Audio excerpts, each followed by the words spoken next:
მოგესალმებით. ერთდროულად მივესალმეთ.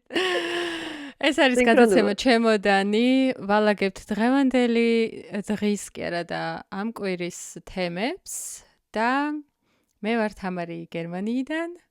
მე ვარ თეაკო კანადიდან. ისე რა იქნებოდა იცი სასაცილო? მე ვარ თამარი გერმანიიდან რომ ვიტყვი, ამ დროს გერმანიის ჰიმნი უნდა გავუშვათ და მე შენ რომ ვიტყვი მე ვარ თეაკო კანადიდან უნდა გავუშვათ კანადის ჰიმნი და მე საბოლოოდ საქართველოს ჰიმნი, იმიტომ რომ საქართველოდან ვართ და ბათუმს ჰიმნი აქვს. ბათუმს ჰიმნი არა. ბათუმზე სიმღერა შეგვიძლია. და ბოლოს ვიმღერებთ ბათუმს ქათქათას რაღაცა ჭაობის ეფექტებით ბაყაყებს ავაყიყინებთ.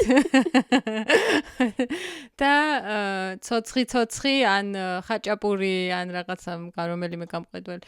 მოიცა ვინ დადიოდა კიდე? მამალო და თევზი რომ დადიოდა, გახსოვს? კი. ხამსა. ვაიმე, სხვათა შორის ყოველთვის ფიქრობდი მაგაზე, ეგ თევზი რამდენად სუფთა იყო და რამდენად ჯანსაღი იყო. იყიდიათ ისე ოდესმე? არ მახსოვს ისე მიყიდია თუ არა. მამალო კი გვიყიდია, კარტოფილი დაქონდა ვიღაცას, კარტოფილი გვიყიდია.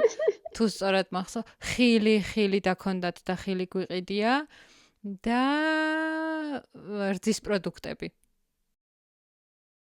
მე მახსოვს ცოცხი სყიდულობდით ძალიან ხშირად და სხვათა შორის მახსოვს რომ ძალიან მეშინოდა იმ ბოშაქალის ვისაც ცოცხი მაქონდა.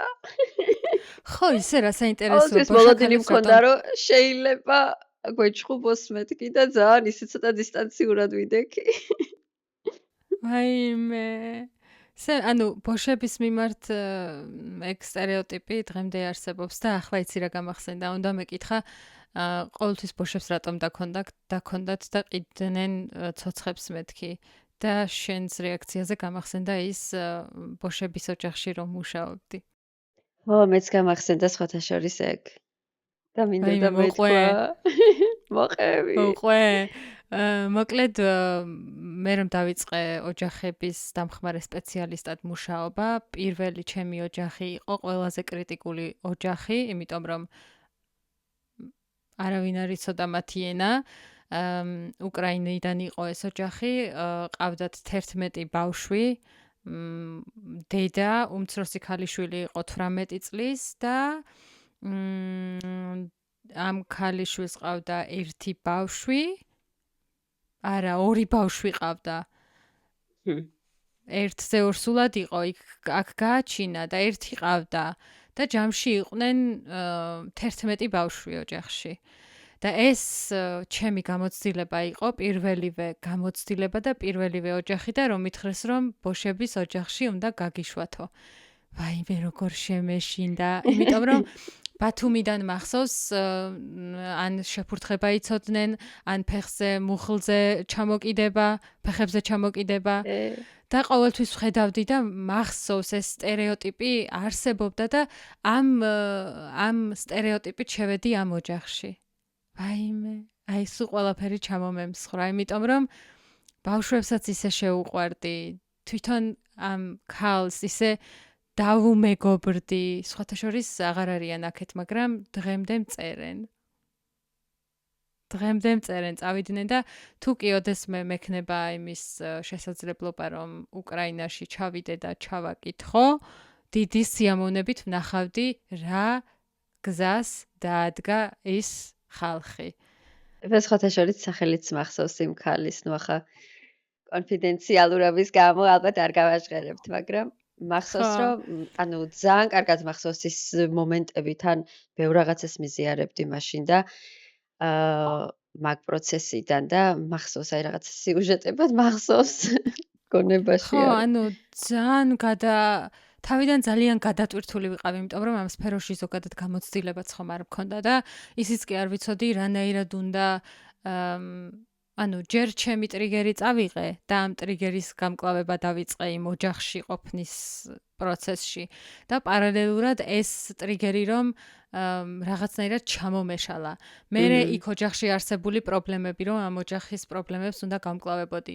მერე ეს გერმანელი ქალი, ვინც ჩემთან ერთად მუშაობდა და ამ ოჯახზე იყო პასუხისმგებელი, ეს გერმანელი ქალი ძალიან ბევრ ამას ჩემი აზრით არასწორად აკეთებდა და ამ ქალთან მქონდა ხშირად კონფლიქტი და ეს იყო ყველაზე ძლიერი თემა, რაც ამ ოჯახთან მაკავშირებდა, რომ მოკლედ ჩვენ ასე გავიზარდეთ, ჩვენ შემწვარ კარტოფილზე გავიზარდეთ და შესაბამისად ამ ოჯახის არ მიკვირდა ის, რომ დედა სანამ ბავშვები სკოლიდან მოვიდოდნენ, კარტოფილს ბლომად დიდ ტაფაში კარტოფილს ამზადებდა. სხვათა შორის წვნიანი ყოველთვის ჰქონდათ სახლში.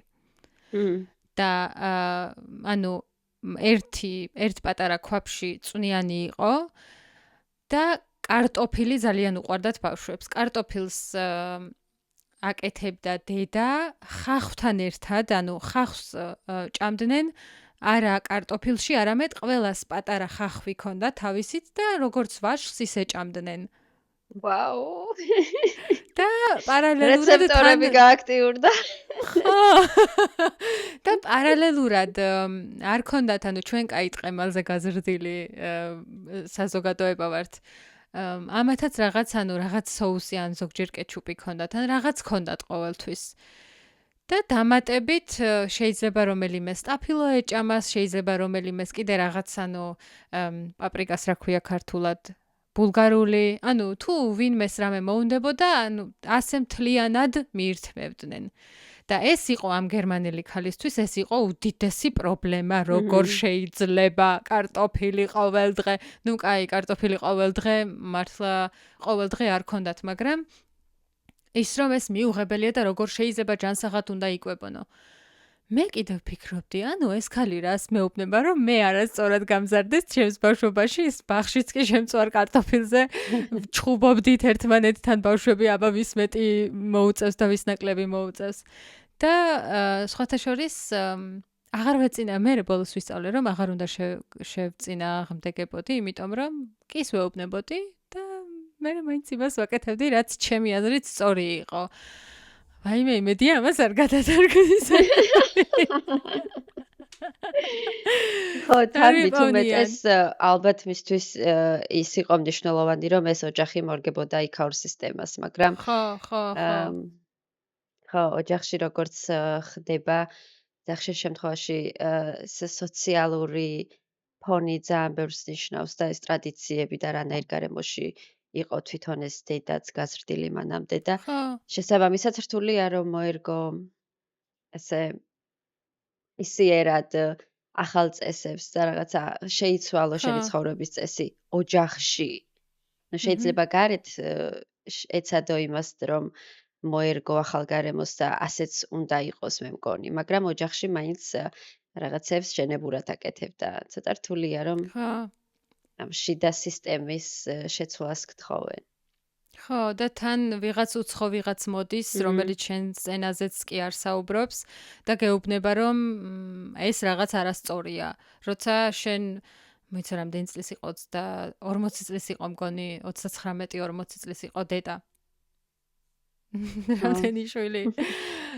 და ვიღაც მოდის უცხო და გეუბნება, თუ გინდა რომ ამ ქვეყანაში დარჩე ეს და ეს და ეს რაღაც უნდა გააკეთო. ეს ჩემი თანამშრომელი, რა თქმა უნდა, რადიკალური, ანუ ძალიან ექსტრემალური მიმდევარი იყო და სხვებთან ერთად რომ დავიწყე ამ ოჯახში მუშაობა, ცოტა უფრო, ბევრად უფრო შევიცვალეთ რაკუსი. და ჩემი ფოკუსიც სწორედ აქ იყო, რომ ასე ბოლომდე არ უნდა მოვარგოთ და არ უნდა სხვათა შორის მახსოვს რომ ვეკამათე ამ ქალს, რომ გაგერმანელება გინდათ ამ ოჯახის მეთქი. აი მე დაუბრუნდი ახლა ყველაფერს.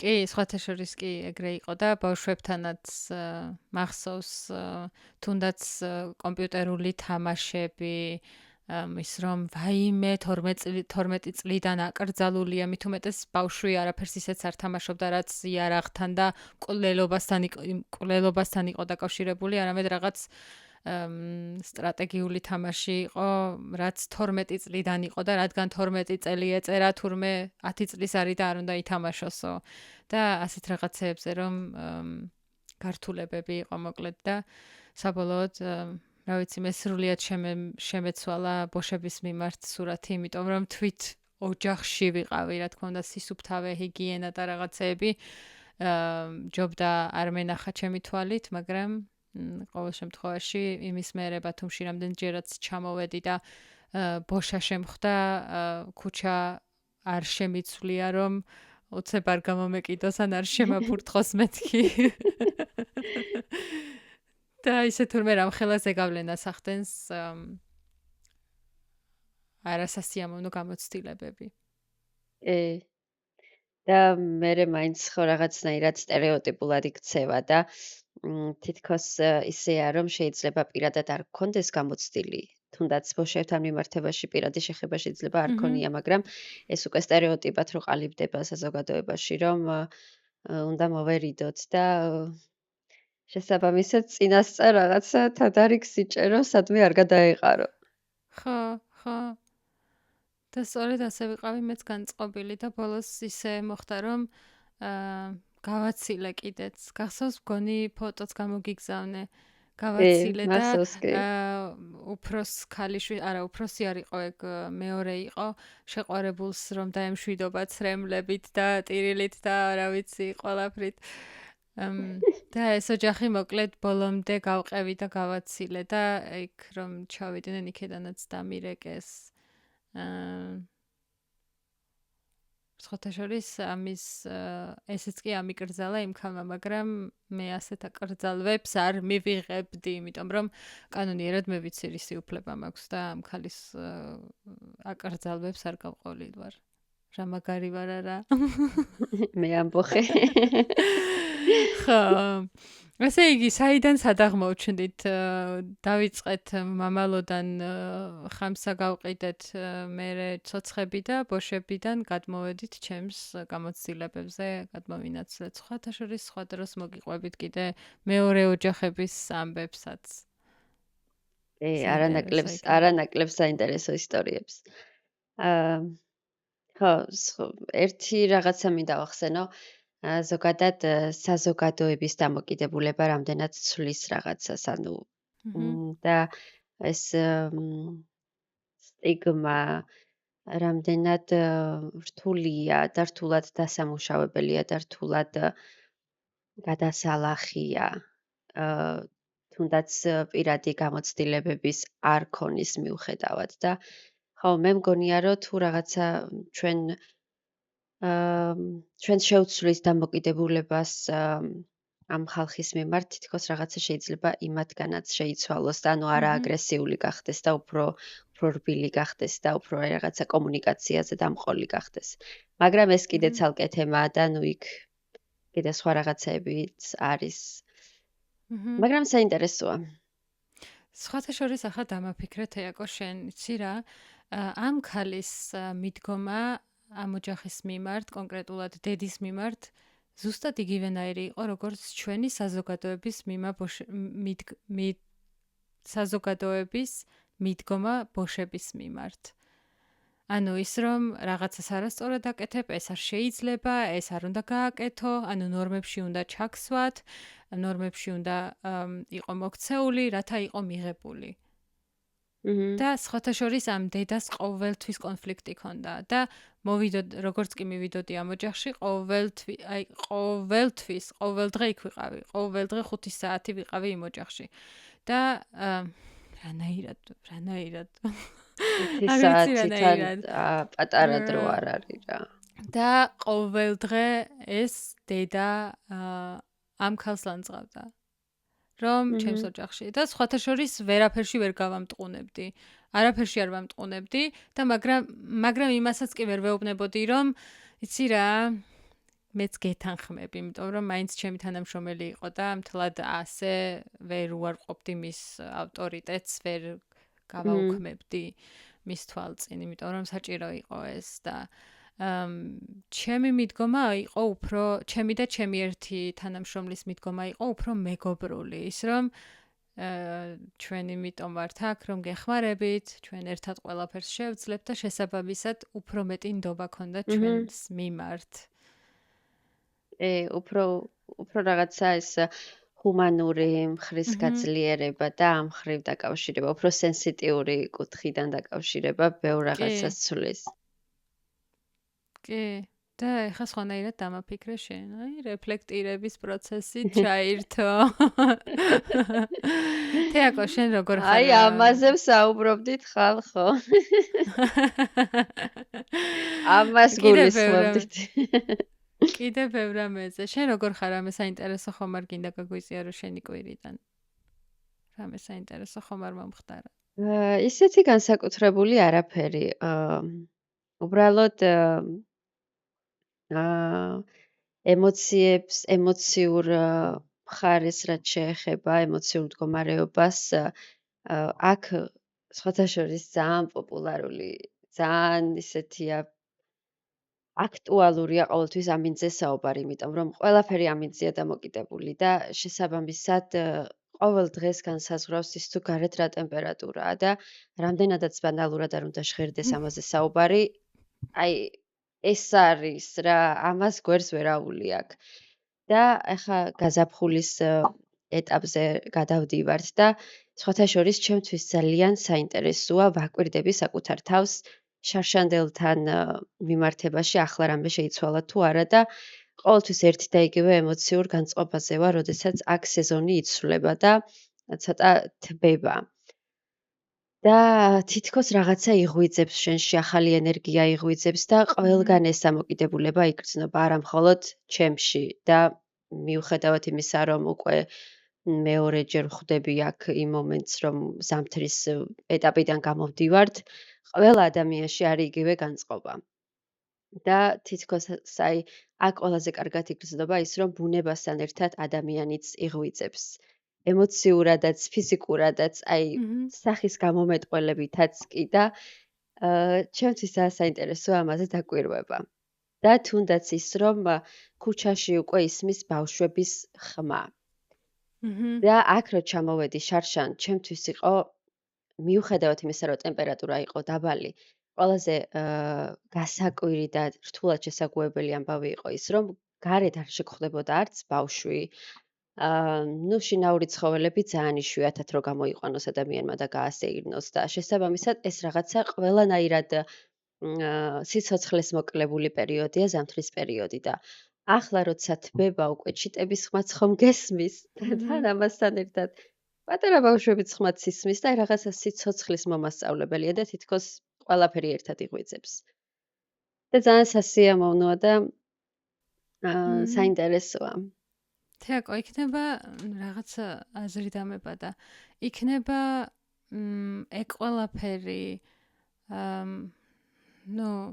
სიცივეში რომ არ გამოხვალ იმდენად ხშირად გარეთ და იგივე აქტივობებს ვერ გაყვები, რასაც მაგალითად კაი ამინდში 20-25 გრადუსიან ამინდში გარეთ გააკეთებ, მაგრამ იქნება ეგ ყველაფერი მაინც რაღაც დოზით ხდება, მაგრამ იმის გამო რომ ბათუმში ხარ გაზრდილი და უფრო მზიანი, თბილი ამინდები მოყვებოდა ყოველთვის, ხომ არ ფიქრობ, რომ რაღაც შენშიც იღვიძებს, ანუ იმას არ ვამბობ, რომ გარეთ იღვიძებს, არამედ შეიძლება უფრო მეტად შენში იღვიძებდეს რაღაც, რის გამოც უფრო მარტივად ამჩნევ ამ რაღაცებს, რაც შენს გარეთ ხდება.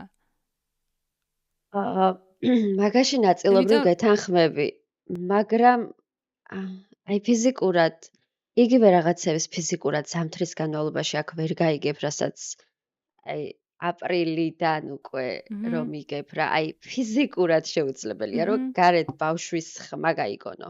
იმიტომ რომ ბავშვები როცა გამოყავთ გარეთ, ხშირ შემთხვევაში ყავთ ისეთ ეტლში ჩასმული, რომელიც ზემოდან დაფარულია, თერმულად დაცულია, 1000-ნაირად შეფუთულია და ნუ ახლა ბავშვი რაღაცას რომ წამბობდეს, ფიზიკურად განად მაინც ვერ გაიგონებ და ხო.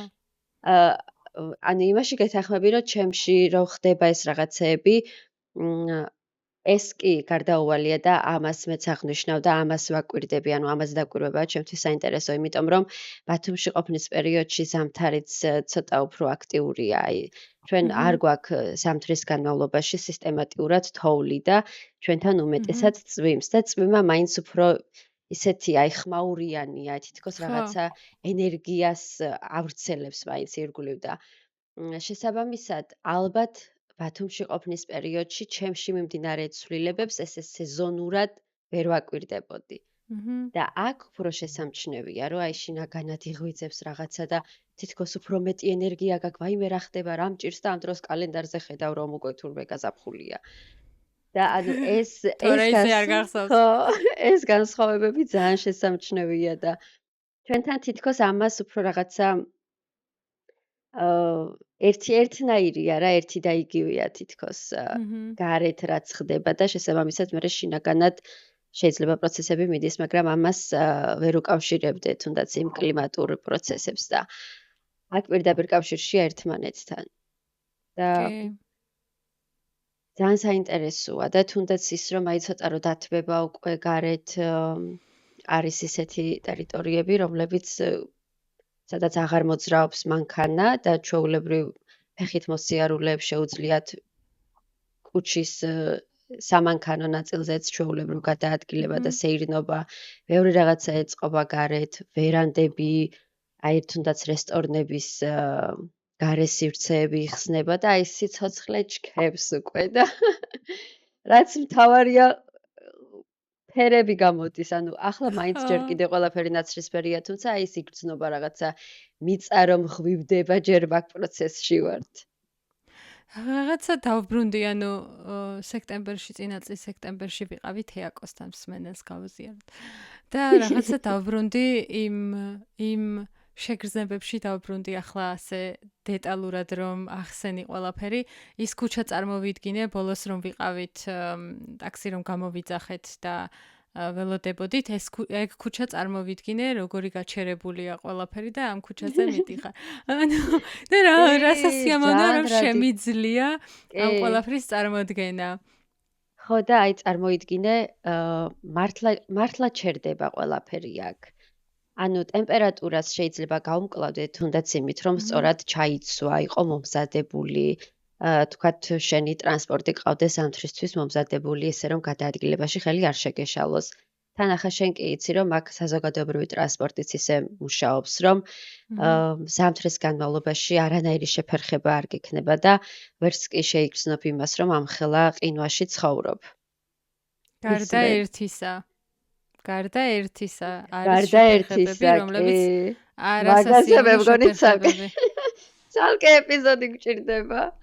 ხო, უცებ დავამთავრებ ამას და დავუბრუნდები, რასაც გულისხმობ. ხო, ანუ ყველანაირად შეიძლება მზად იყო, მაგრამ აი თითქოს ცხოვრება მაინც პაუზდება. და აი ამ გამოღვიძებას შინაგანადაც გარეგანადაც აი ყველანაირად შეიგრძნობ და ეს არის ძალიან სასიამოვნო პროცესი და მე იაზრებ რომ თურმე სეზონურად ძალიან დეპრესიული ყოფილხარ.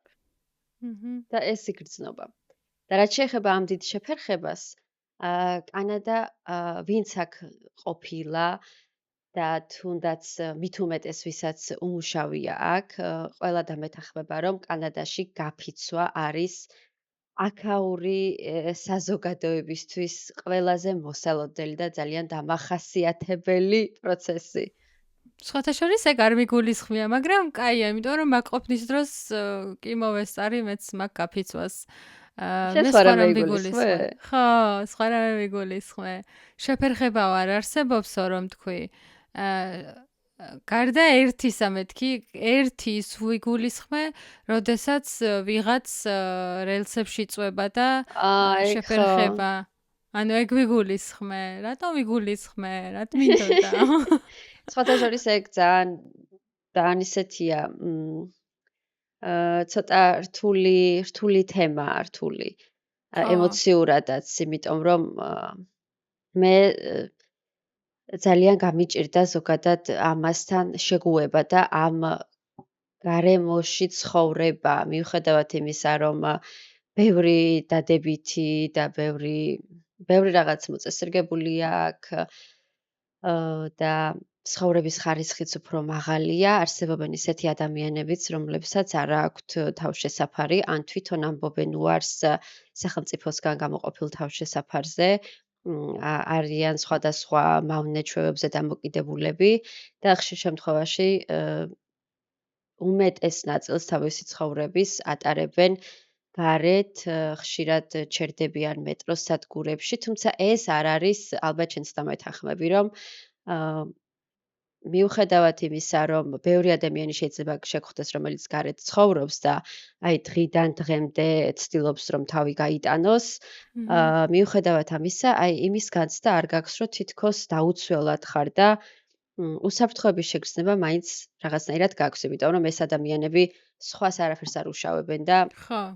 ხო, ნუ თავისთვის არიან მაინც და ხშირ შემთხვევაში შეფერხება იმიტომ ხდება, რომ ყოფილა შემთხვევები, როდესაც მეტროს სადგურებში რელსებზე ან გადავარდება რომელიმე, ან ყოფილა შემთხვევა, რომ ნუ რაღაცა პროტესტის გამოხატვა უნდა და თვითონ თავისი ფეხით ჩადის რელსებზე და ამ დროს, რა თქმა უნდა, გადაეცემა სიგნალი და წყდება მოძრაობა და არის შეფერხება და უკმაყოფილებას იწვევს საზოგადოებაში, მაგრამ ამასთანავე მეორე მხრიდან რომ შევხედოთ, ძალიან სევდიანი მომენტია, იმიტომ რომ ამ მომენტამდე როცა მიდიხარ, ამას ძალიან დიდი წინაპირობა უძღვის წინ ემოციური და იმ მდგომარეობიდან გამომდინარე, რომელშიც ცხოვრობ. ნუ ეს ერთ-ერთი ძალიან დიდი თემაა, რომელზეც მერე შეგვიძლია კიდევ უფრო დეტალურად ვისაუბროთ. და გაფიცვას რო დაუბრუნდეთ, გაფიცვები ანაზღაურების მომატების მიზნით ორგანიზებული გაფიცვა სხვადასხვა ორგანიზაციის მიერ არის აქაურობისთვის ძალიან დამახასიათებელი მოვლენა და მათ შორის მეც ყოფილვარ გაფიცვის მონაწილე. სტუდენტური გაერთიანების გაფიცვის მონაწილე, რადგან უნივერსიტეტში მუშაობ და ხო, ეს ძალიან მშვიდობიანი პროცესია, ჩემებს რომ უთხარი თავიდან. ძალიან ინერვიულეს, რომ ნუ რაღაცა რა შეიძლება მოხდეს და ასე შემდეგ, მაგრამ ეს არის ძალიან სახალისო პროცესი და მთავარია, რომ შექმნა ხმაური და ამ ხმაურით შეაწუხო ის ადამიანები, ვისაც შეუძლიათ გავლენა იქონიონ გადაწყვეტილების მიღებაზე და ხო, ხშირ შემთხვევაში იფიცება ხოლმე საზოგადოებრივი ტრანსპორტით და შარშან 3 ჯერ იყო გაფიცვა და რა თქმა უნდა რთულია ეს ამასთან გამკლავება. და ერთ-ერთ გაფიცვას მაინც და მაინც მე შევესწარი, როდესაც ვიყავი თეაკოსთან. და ცალი ფეხით დავდიოდი. ო, კიდე ცალკე ამბავი. კიდე ცალკე ამბავი, მაგრამ არ ვიცი რამდენი ეპიზოდია, ალბათ 352 ეპიზოდში შემოგთავაზებთ ცალი ფეხის ამბავს. თეაკო, რაღაც მინდა გაგიზიარო, პური გამოვაცხე. აიმე! ოჩა! უნდა მაჩვენო. ოღონდ ერთ სიწუთით. ოღონდ როგორი პური გამოვაცხე, იცი, ჩვენთან იყიდება. ძალიან მინდა მჟავე ცომი ქვია, არ ვიცი ამას რა ქვია ქართულად. ანუ ცომს წინასწარ რომ ამჟავებენ, შენ თვითონ დაამჟავებ. საფუარს როაკეთე. ხო, ანუ დროჟს არ იყენებ, არამედ ცომს შენ თვითონ. აი, ბუნებრივი საფუარი მგონი. ხო, ბუნებრივი საფუარი, ანუ შენ თვითონ რომ ამზადებ და მე ამ მომზადებული ცომით რომ გააკეთებ პურს, ეგ მინდა ვისწავლო და ეგ მინდა გავაკეთო. მაგრამ ჯერ საკუთარ თავს მივეცი შანსი. პურის გამოცხობა მაინც ცოტა რთული საკითხი მიუხედავად იმისა, რომ აჩმა ხაჭაპურიც გამიკეთებია, ბაკლავაც გამიკეთებია ყველაფერი. თუმცა ძალიან კარგი ურთიერთობა გაქვს. ყველაფერი გამიკეთებია, კარტოფილის შეწვა მიჭირს და განვითარების პროცესი, ანუ უნდა განვითარდე ამ საკითხში და პურის გამოცხობა მინდა ვისწავლო. ხო და მეთქი პატარა ნაბიჯებით დავიწყებ და ჩვენთან იყიდება ფქვილის შეფუთვა, ჩვეულებრივი ფქვილს რომ იყიდი პატარა შეფუთვა 1 კილოიანებია. ჩვეულებრივის ნაცვლად იყიდი ნაზავს. ანუ დროჟიც აქვს, მარილიც აქვს, ფქვილის სხვადასხვა ანუ გააჩნია, რომელი გინდა შავი პური, გინდა თეთრი პური, ხომ იცი გერმანელებს მაინც რამდენნაირი სახის პური აქვთ. შენ რომელსაც გინდა აირჩევ და ერთადერთი რაც გჭირდება არის წყალი. უნდა დაასხა წყალი და ცომი უკვე მზად გაქვს, ანუ აუცილებლად უნდა მოზილო ცომი, თან ყველაფერი ინსტრუქცია აწერია 40 წუთი გააჩერე, მერე კიდევ ერთხელ ამოზილე. მერე 230 გრადუსზე შეწვი, კი არა და გამოაცხვე. გამოაცხვე. და სხვათა შორის თურმე კარგი ყოფილა საცხობში უნდა შეასხა ნახევარჭიქა წყალი.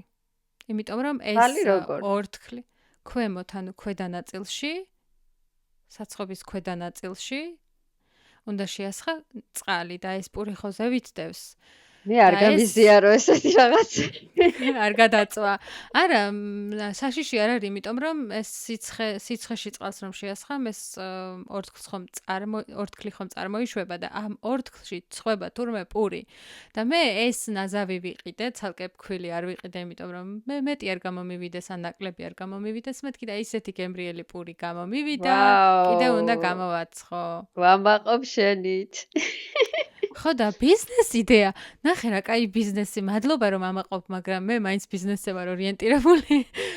ბიზნეს იდეა საქართველოში ხომ არ დაგვეწყო ასეთი ბიზნესი, პურის ბიზნესი. საქართველოში ძალიან დიდი კონკურენცია გვექნება, მაგრამ კანადაში, გერმანიაშიც ნუ საკმაოდ და კანადაში ყველაზე მაგრად გაამართლებს პურის ბიზნესი, ქართული პურის. იმიტომ რომ აქ ძალიან რთულია გემრიელი პურის პოვნა და მართლა? ძალიან და მეც მქონდა მე ჯერ იდეის დონეზე ვარ რომ პური გამოვაცხო, ჯერ განხორციელების ეტაპზე არ ვარ. თუმცა მეც ლობიანი გამოვაცხე 2 დღის წინ. ხო, მახსოვს. და სხვათა შორის ძალიან ლამაზად გამოიყურება. ძალიან ლამაზად გამოიყურებოდა. შეჭამდი უკვე.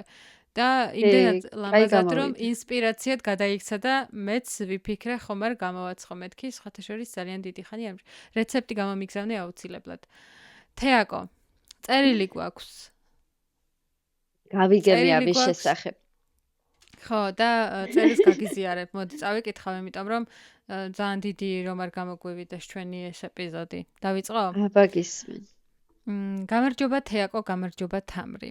პირველ რიგში მინდა გითხრათ, რომ ძალიან მომწონს თქვენი პოდკასტი, ასე გააგრძელეთ. გაგიმარჯოს. მადლობთ. არ ვიცი ზუსტად რას ველოდები, მაგრამ იქნებ თქვენი გამოცდილება დამეხმაროს და ამიტომ გადავწყვიტე მომეწერა. ალბათ დაგეხმარება. შევეცდებით. უკვე 4 თვეა საზღვარგარეთ ვარ. სამუშაოდ წამოვედი. უნივერსიტეტის დასრულებისთანავე მივხვდი, რომ საქართველოში არ მინდოდა გამოცდილების მიღება და აქ უკვე ყველაფერს ნულიდან ვიწყებ. ყველაფერი იმაზე უფრო სხვანაირი აღმოჩნდა, ვიდრე მეგონა. და ასე მგონია საერთოდ ვეღარაფერს ვერ მოვახერხებ. მგონია რომ დეპრესიულ ფაზაში გადავდივარ და არ ვიცი საკუთარ თავს როგორ ვუშველო. თუ კანადაში ხარ, გაზაფხული მოდის, ანუ მალე გამოხვალ. ანუ სხვათა შორის მინდოდა ესეთი რაღაცა ქვეკითხვა და მესვა რომ საინტერესოა სად იმყოფება.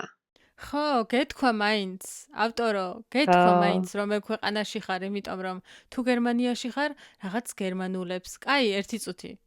კითხვას დავსვამ. თქვენ რა გეხმარებათ და მოიცა ეს არ წამიკითხავს. მგონია რომ დეპრესიულ ფაზაში გადავდივარ და არ ვიცი საკუთარ თავს როგორ ვუშველო. თქვენ რა გეხმარებათ და როგორ აძლიერებთ საკუთარ თავს? როგორ უფრთხილდებით მენტალურ ჯანმრთელობას? წინასწარ დიდი მადლობა. სახელი უნდა შევცვალო, სახელი ნატო. ნატო. დაგვეხმარებოდა ალბათ მე ვფიქრობ თეაკომაც ახსენა რომ გწოდოდა რომელ ქვეყანაში გადასახლდი.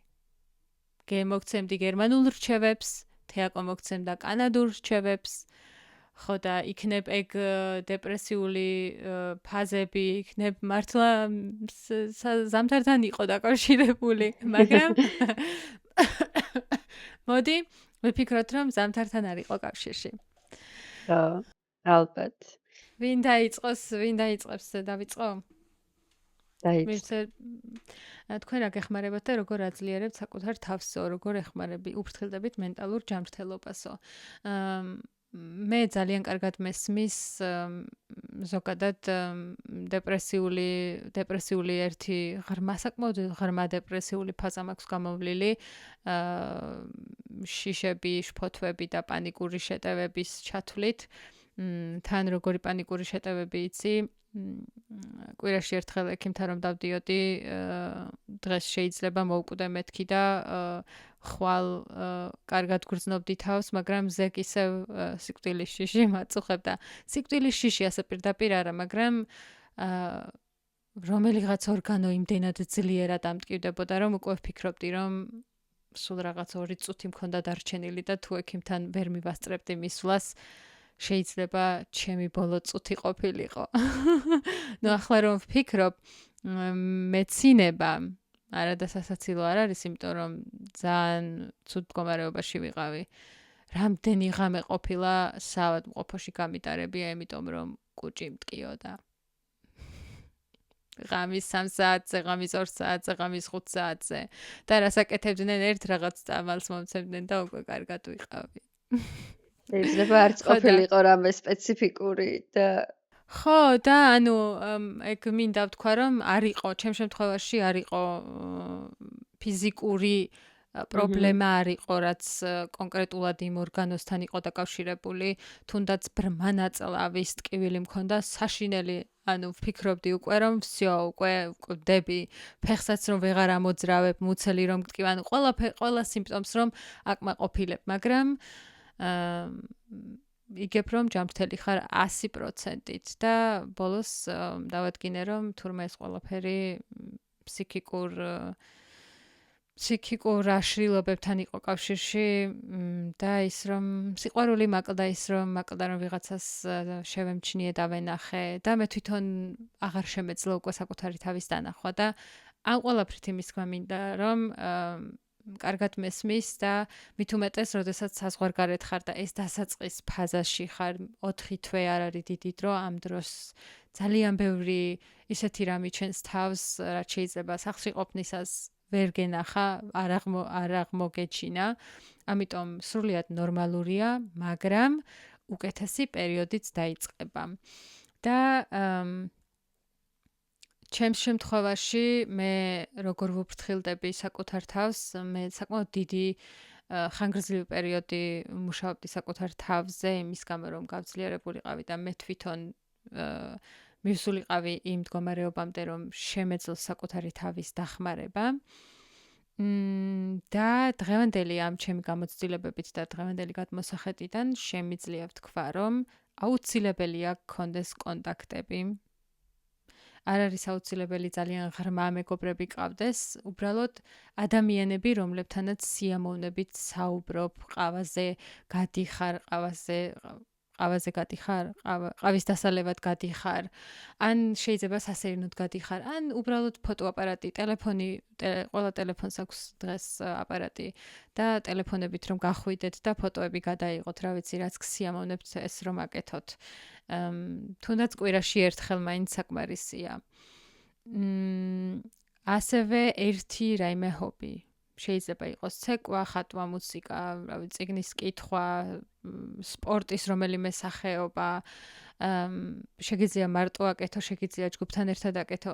აუცილებელია იმისათვის, რომ თავი ამ ხრივ რაღაცნაირად დააკავო და რაღაც საქმე გქონდეს, რაც დიდ სიამოვნებას განიჭებს და თან ისეთ სიამოვნებას განიჭებს, რომ ამ რაღაცის კეთება, როგორც კი თავისუფალი დრო გამოგიჩნდება, აი ძალიან გინდა რომ ეს რაღაც გააკეთო. და კიდევ ვიტყოდი იმას, რომ დღიურის წერა ალბათ, დღიურის წერა და საკუთარი ფიქრების, ანუ თუნდაც შიში იქნება, შფოთვა იქნება, მონატრება იქნება, თუ რაც იქნება, ეს ყველაფერი რომ ჩამოწერო თარიღებით, დროც დააწერე თუ გაქვს ამის სურვილი.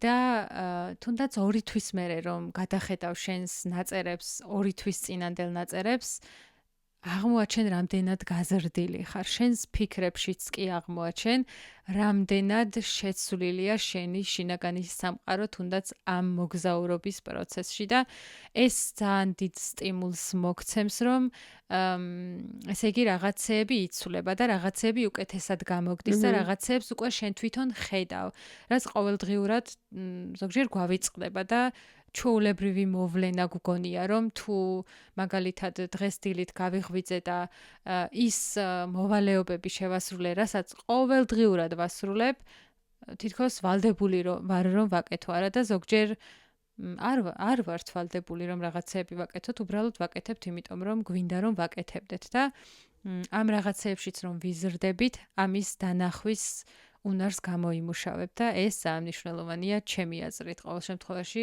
ჩემთვის მნიშვნელოვანია და გირჩევდი რომ გააკეთო. გარეთ გასეირნება კიდე აუცილებლად. თუ ყოველდღე ვერ ახერხებ, მზის სხივი, კაი, თუ მზის სხივი არ არის, გარეთ მაინც გადი.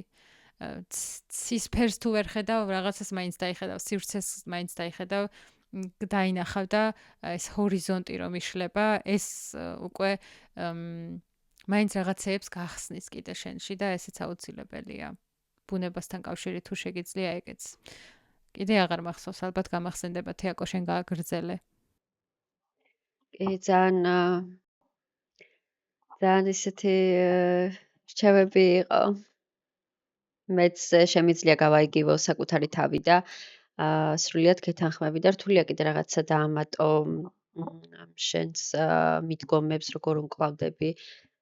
იმიტომ რომ ჩემ შემთხვევაშიც ხშირად ვცდილობ რომ ის რაღაცები გავაკეთო, რაც უკვე შენ ახსენე და პირველ რიგში მეც მინდა აღვნიშნო ის რომ 4 თვე არ არის დიდი პერიოდი იმისათვის რომ აი უკვე სრულიად ემოციურად თავი დამკვიდრებულად იგრძნო რომ აი ყველაფერი უკვე ისევ ისე არის როგორც თუნდაც საქართველოში ყოფნის დროს იყო ან უკვე ისე არის ყველაფერი როგორც წარმომედგინა საზღვარგარეთ წასვლის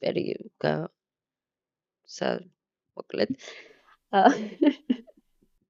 გამებნა აზრი შესაბამისად მინდა ვუთხრა ნატოს რომ ეს 4 თვე არის თითქოს რაღაც უკვე რეაგირების პერიოდი იმ ცვლილებებთან რაც ცვლილებების წინაშეც თვითონ დგას და ძალიან მნიშვნელოვანია მე რაც მეხმარება მაგალითად არის ის რომ რაც არ უნდა დატვირთული დღე მქონდეს აუცილებლად უნდა გამოვყო საკუთარი თავისთვის თუნდაც 9 საათი რომ დავჯდე საკუთარ თავთან და თუნდაც არაფერი არ გავაკეთო, უბრალოდ მუსიკას მოვუსმინო და აი ამ მუსიკის ფონზე ვიყო მარტო საკუთარ თავთან და აი ეს მარტოობის განცდა მივიღო. და შემდეგ თუ მოусმენ საკუთარ სხეულს და სხვათა შორის არ არის მარტივი ამ მდგომარეობამდე მისვლა და ზოგჯერ საკუთარი თავის მოსმენა არის ყველაზე რთული პროცესი, რაც კი შეიძლება ადამიანმა საკუთარ თავს ასე ვთქვათ, გამოწვევად დაუწესოს. ყველაზე რთულია ამ პროცესში საკუთარ თავთან მარტო დარჩენა და თუნდაც იმ მომენტამდე რომ მიხვიდე რომ აი ეს ამ 9 საათში მე საკუთარ თავთან უკვე ძალიან კომფორტულად და ჰარმონიულად ვგრძნობ თავს და შემიძლია ყველანაირი მივიღო მოწყენილიც, ევდიანიც, მხიარულიც, მადლიერიც, აღფრთოვანებულიც და ასე შემდეგ. აი ამ ეტაპამდე მისვლა არის სწორედ აი ამ მარტოობაში ზრდის შედეგი და შეიძლება თავიდან არასასიამოვნო იყოს პირიქით შფოთვას იწვევდეს ის რომ შეიძლება დავრჩეთ მარტო და რაღაცას მოусმინოთ, მაგრამ ვფიქრობ რომ აი ამ პროცესში ნელ-ნელა იხვეწები და უფრო მეტად უკავშირდები საკუთარ თავს. და თუ შეძლებ იმას რომ შენ სხეულს მოусმინო, აი თუნდაც თამრიმ რაც ახსენა რომ ხშირ შემთხვევაში ჩვენი ფიზიკური სიმპტომები ფსიქიკიდან გამომდინარეობს და რაღაცა სიგნალებს გვაძლევს რომ უნდა შევნელდეთ, გავჩერდეთ და ყურადღება ვივაქციოთ ჩვენ თავს, შეიძლება მსგავსად აი რომ მოусმინო საკუთარ სხეულს და გონებას ყველაზე მეტად შეიძლება ამან შეძლოს დამშვიდება და ამ დეპრესიული პერიოდიდან გამოყვანა.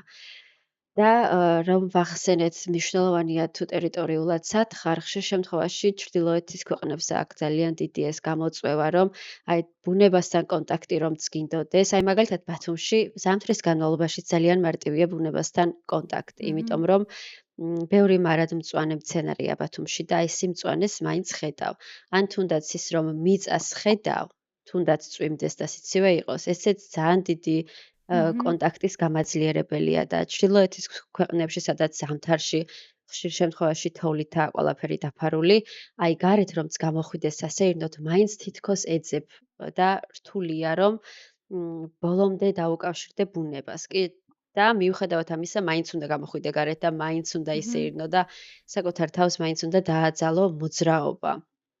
და მოძრაობა არის ყველაზე მნიშვნელოვანი და ერთ-ერთი მე ამასაც გირჩევ დეპრესიულ მდგომარეობაში ხშირ შემთხვევაში რთულია რომ საკუთარ თავში იპოვო ეს ენერგია რომ დაგეხმაროს თუნდაც აი ელემენტარული გაწევა რომ გააკეთო ამისთვის, მაგრამ აი რაღაცნაირად უნდა მოიკრიბო ეს ძალა რომ მინიმალური მოძრაობა თეაკოს ჩამოფერთხუები. სხვათა შორის მე მაქვს ერთი მეთოდი, რომელსაც მე გაგიზიარებთ. და ძალიან ხშირად ამართლებს. აი რაღაც ვიზუალიზაცია. ხო, ესეთი თქვენი და ჩამოფერთხვა თქვენი ნეგატიური ემოციების. ხო, აი ეს ძალიან მნიშვნელოვანია მე ვფიქრობ, თუნდაც ის რომ იმის გააზრება რომ დეპრესიულ მდგომარეობაში ხარ, ესეც არის ერთი ნაბიჯი იმისკენ რომ მიიღო შენი მდგომარეობა და მერე უკვე ეცადო ითხოვო დახმარება და ვფიქრობ რომ ჩვენთვის წერილის მოწერაც შენთვის უკვე ერთი წინ გადადგმული ნაბიჯია საიმისოთ რომ საკუთარ თავს დაეხმარო და ვფიქრობ რომ ეს ძალიან გაგაძლიერებს მიღება პირველ რიგში და ხო, რომ შევაჯამო მოძრაობა საკუთარ თავთან დარჩენა, მე პირადად რაც მეხმარება და ბევრი რაღაცის ვიზუალიზაცია, ან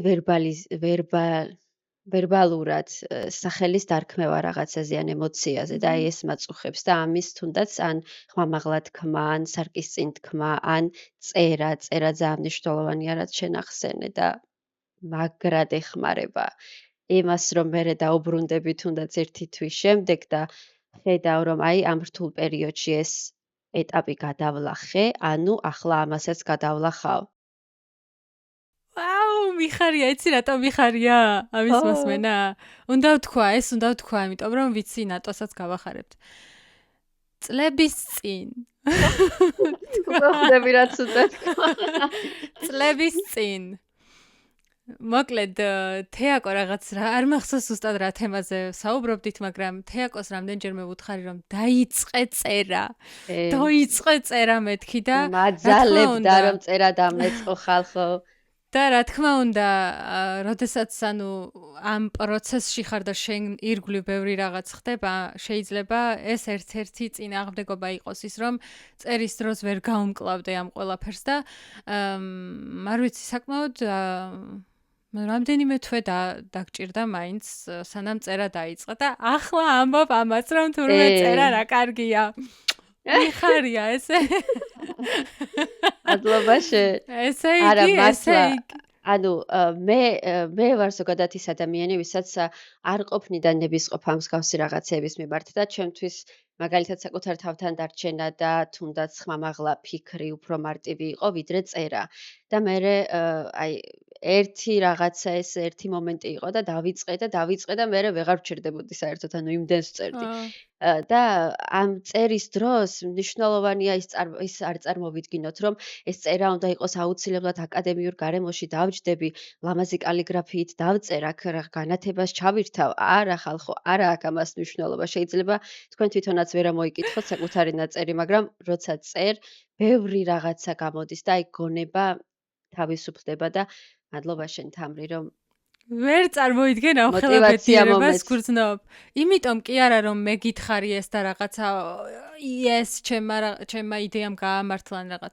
არამედ ის რომ ანუ რამხელა ნაბიჯია, შენ ნაბიჯს ხედავ, რომ როგორ იყავი მაშინ განწყობილი და ახლა შენ თვითონ არ უნდა იყო ასე არ უნდა დაწერო, არამედ ასე უნდა დაწერო. იმიტომ რომ მე ვარ ის ადამიანი, ვინც სკეპტიკურად იყო განწყობილი. ნუ სკეპტიკურად არა, უფრო რთული იყო ამის დაწყება, იმიტომ რომ აი რაღაცა თითქოს ვაიმე ახლა ამისთვისაც უნდა გამოვყო დრო და რამდენი ხანი და აუ რამდენი უნდა ვწერო, ანუ მერე უკვე თავისთავად მოდის ეს პასუხები და ერთი რაღაცა კიდე, რასაც მე ვაკეთებ და რაც ძალიან მეხმარება იმისათვის, რომ რთულ სიტუაციებს გავუმკლავდე, აი, ნუ მე ალბათ გაგიზიარებთ ბევრ სხვადასხვა კონკრეტულ რაღაცას, რასაც აი ამ თუნდაც კანადის გარემოში გავუმკლავდი.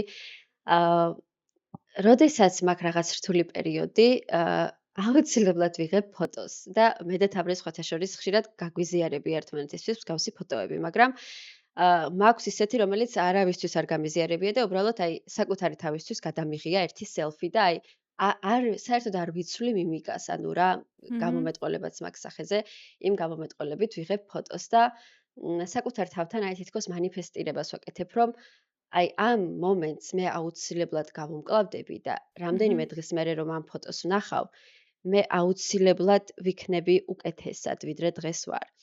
და ხშირად გამიკეთებია ეს და სხვათა შორის ძალიან ხშირად ამართლებს. და აი თუნდაც ფოტოს გადაღების პროცესი არის ძალიან ძლიერი მანიფესტაცია, რომ ამ ემოციური მდგომარეობიდან ან რაღაცა სიტუაციიდან მე აუცილებლად გამოვძვრები და ეს არ არის დასასრული და მეხმარება ძალიან ხშირად. კი. ანუ ეგეც თითქმის იგივენაირი რაღაც გამოდის, როგორც წერის დროს, ანუ წერ და მერე ბრუნდები და აკვირდები, ფოტოს გადაიღებ და მერე რამდენიმე დღის მერე, ან შეიძლება თვის მერეც კი წლების მერეც აკვირდები და ხედავ რა ნაბიჯები გაქვს გავლილი და მაშინ რაღაც გაწუხებ და რაღაც ტკიო და რაც უკვე მოგვარებულია. რაც უკვე დიდი ხანია მოგვარებულია და ან შეიძლება მოგვარებული არ არის, მაგრამ ყოველ შემთხვევაში იმდენად დიდ პრობლემას აღარ წარმოადგენს. და თეაკო, შენ თქვი, სხვათა შორის გეთანხმები მაგაში, რადგან ჩვენ მოგწერა ნატომ წერილი და თან ამაზე საუბრობს, რომ დეპრესიული პერიოდი აქვს, ეპიზოდი აქვს, ანუ ამ ყველაფერზე ცნობიერება აქვს და თან უკვე რადგან გვწერ, ესეც ძალიან დიდი ნაბიჯია. ანუ დახმარების მისაღებადაც მზად ხარ და მართალია დეპრესიული პერიოდის დროს საკმაოდ რთულია კონკრეტული რჩევების მიღება და მით უმეტეს იყავი ბედნიერი, ვერ იქნები ბედნიერი და გაიღიმე, გაბედნიერდები, ამდენად მარტივი არ არის, იმიტომ რომ უბრალოდ აღარ მუშაობს, არაფერი აღარ მუშაობს შინაგანად და არ ვიცი, მნიშვნელოვანია მაინც რომ ყავდეს ვიღაც გვერდში, თუ ახლოს არ ყავს, მაინც მეგობრებს დაურეკე, ოჯახის წევრებს დაურეკე და მათთან კონდეს ხშირად კონტაქტი. ან თუ შენ არ შეგიძლია დარეკვა, მათ მიწერე და უთხარი, რომ მაგალითად კვირაში 2-ჯერ ან 3-ჯერ დაგირეკონ. თხოვე, რომ ეს გჭირდება იმისათვის, რომ ეს პერიოდი როგორმე გადალახო და დარწმუნებული ვარ, რომ ყველას უყვარხარ და ყველა ამას შენთვის გააკეთებს, ასე რომ ამ ხრივადაც დახმარების მიღება ვფიქრობ, რომ მნიშვნელოვანია.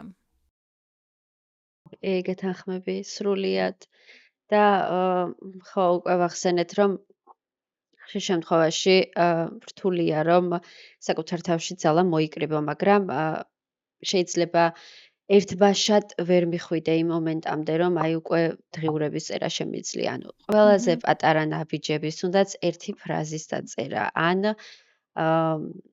5 წუთის მიცემა საკუთარი თავისთვის, რომ გონება მოასვენო და რაღაც სივრცე გამოთავისუფლდეს. ანუ პატარა ნაბიჯებით იწყება და მე ვერ ვიტყვი ჩემი გამოცდილებით იმას, რომ ერთბაშად გამოვიმუშავე ისეთი რაღაცები, რაც მეხმარება, რომ გამომკლავდე. ნუ რა თქმა უნდა, სტრესი და თუნდაც ნეგატიური ფიქრები რაღაც კონკრეტულ სიტუაციაზე ყველა შეიძლება კონდეს, მაგრამ შემდეგ როგორ ვათავისუფლებთ საკუთარ სხეულს და გონებას ამ სტრესისგან, ეს არის უკვე ძალიან მნიშვნელოვანი, თორე ადამიანი მე რთულად წარმოვიდგენი არსებობდეს ესეთი ადამიანი, რომელმაც შეიძლება რაღაცაზე არ ინერვიულოს ან არ განიცადოს ან თუნდაც ფიზიკურ დონემდეც არ შეიგრძნოს და აი ანუ ისეთ სტრესულ მდგომარეობაში ყოფილა ალბათ ძალიან ბევრი და ეს ნორმალურია, ეს ადამიანურია და ჩვენი სისტემის რეაქცია ეს, თუმცა შემდეგ ამისგან როგორ გავათავისუფლებთ ჩვენს სხეულს, ამაზე არის უკვე ძალიან ბევრი დამოკიდებული და იმას მეც ვერ ვიტყვი, რომ ეს ერთბაშად მოვიდა ჩემთან ეს პრაქტიკები და ეს გაცნობიერებები და ანუ მე აი თუნდაც ვახსენეთ, ანუ წერამდე რა პერიოდი დამჭირდა, ხო? შესაბამისად, ყველაზე პატარა ნაბიჯებით მერე უკვე საკუთარი თავისთვის გამოვიმუშავებთ ჩვენთვის ყველაზე ხელსაყრელს, ყველაზე ჩვენზე მორგებულ მეთოდს, რითაც შეგვიძლია რომ საკუთარ თავს დავეხმაროთ და მნიშვნელობა არ აქვს ეს საქართველოში მოხდება თუ შემდეგ შენ მიზნებს შეიცვლი და სხვა ქვეყანაში გადახვალ თუ იქ მოხდება რაღაცა ეტაპზე ეს ყოველთვის შეიძლება დადგეს ადამიანის ცხოვრებაში მსგავსი მომენტები დატოვებ შენ ქვეყანას თუ არა ამის მიუხედავად და მნიშვნელოვანია აი ამ პრაქტიკების გამომუშავება დღითი დღე ნაბიჯ და არ დააძალო საკუთარ თავს ის რომ აი მე დღესვე უნდა რადიკალურად შევცვალო ჩემი ცხოვრება და უნდა გავიღიმო და ვიყო ბედნიერი. ანუ ეტაპობრივად და მიეცი საკუთარ თავს დრო იმისთვის რომ ამ მდგომარეობამდე მიხვიდე. კი. ბრავო. თეაკო. გონი დავასრულეთ უკვე, ანუ დავასრულეთ, რა ვიცი მე ჩემი მხრიდან ამოწურე, შეიძლება მთლად პროფესიონალური პასუხი ვერ გავეცი. იმიტომ რომ არც ერთი ვართ თერაპევტი და არც მეორე, მაგრამ ჩვენი გამოცდილებებიდან გამომდინარე, რაც შეგვეძლო, ყველაფერი ვუყოს ყოველ შემთხვევაში, მე მგონი ამოვწურე ჩემი სათქმელი. მეც მგონია რომ ამოვწურე და ძალიან საინტერესოა და მადლობა რომ ასეთი სენსიტიური საკითხი გაგვიზიარე და მოგწერე, ძალიან ვაფასებ. კი ბატონო, და მე ვფიქრობ რომ უკვე მინდა რომ დავემშვიდობოთ ჩვენს მსმენელს, იმიტომ რომ მარტო დარჩენა მინდა უკვე აღარ მინდა ამდენი ხანი შენთან ლაპარაკი არა და ჩვენი საუბრის რეკორდი კი ვახსენეთ წინა ეპიზოდში რომ 4 საათი იყო. დიდი მადლობა რომ მოგვისმინეთ. მე ვფიქრობ რომ ჩემთვის ჯერჯერობით ყველაზე საინტერესო ეპიზოდი გამოგვივიდა მგონი ეს ეპიზოდი. ბევრი მიზეზების გამო. და ნახოთ მსმენელისთვის როგორი იქნება. მსმენელს მინდა შევახსენო თუ აქამდე მოგვისმინე, შეგიძლია დაგვეხმარო და მხარი დაგვიჭირო თუ ჩვენს გვერდს გამოიწერ სრულიად უფასოდ და არ გამოტოვებ სხვა ეპიზოდებს. და ასევე თუ გაგვიზიარებთ თქვენს უკავშირს, უკვე რამდენიმე ეპიზოდი გავიდა დარწმუნებული ვარ მოусმინეთ და ჩვენთვის ძალიან მნიშვნელოვანია რომ მივიღოთ თქვენგან უკავშირი, რა გავაუმჯობესოთ, რა შევცვალოთ, უფრო მეტად რისი მოსმენა გინდათ და ასე შემდეგ. ამიტომ არ დაიზაროთ ჩვენთვის უკავშირის გამოგზავნა. კი, მადლიერი ვიქნები მეც. კაი, კარგად ბრძანდებოდეთ. მადლობა. მადლობა, ნახვამდის.